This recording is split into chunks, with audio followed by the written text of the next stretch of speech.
I've had a few questions this week about the bank holiday weekend. Will it derail my progress? All the good food, all the chocolate, all the socializing. Is my fat loss going to just go to waste? In reality, no. A short term enjoyment and perhaps eating a bit more than you would normally is most likely going to result in a small amount of weight gain, which will probably be from water. Um, and will sort itself out once you resume your normal routine next week. But I just want to go through a few things that some of my clients are doing um, to help them stay on track while still enjoying themselves. So, number one is fitting their training schedule to their lifestyle. So, if they're away at families or friends for a day, what they're doing is treating that as their rest day. So they're swapping it with one in the week where they would normally have a rest day then. So what they're doing is keeping the training stimulus, so the amount of work they do across the week, exactly the same. So the amount of calories burned will stay nice and consistent. On the other side of the energy balance, you've got food intake. So what they're also doing is eating a little bit less the day before or a few days before. So they might not even notice. It might be a little bit of fat, a little bit of carbs each day less to compensate for the good food and the drink that they're going to have on, say, Easter Sunday or the Saturday or whatever day the social event is.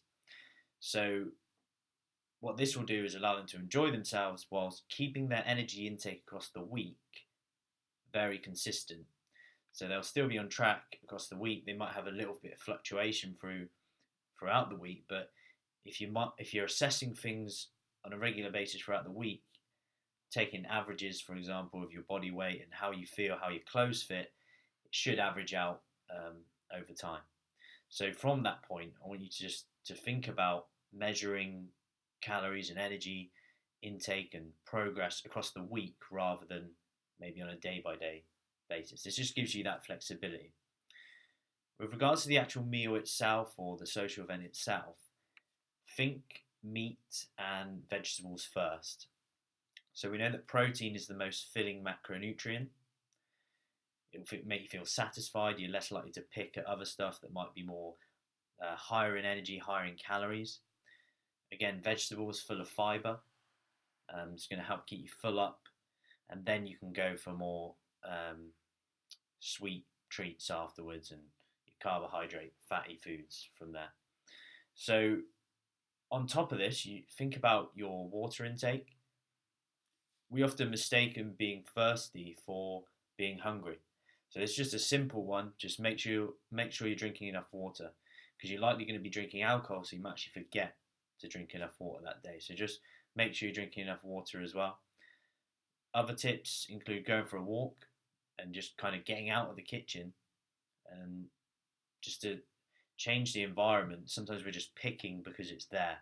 There was one study where they moved chocolates and confectionery, which will probably be around this weekend, 6 feet away from people, and they ended up eating 60% less. So that's just one way to think about your environment and how that makes you eat more, not necessarily because you're hungry. So that's all from me. Have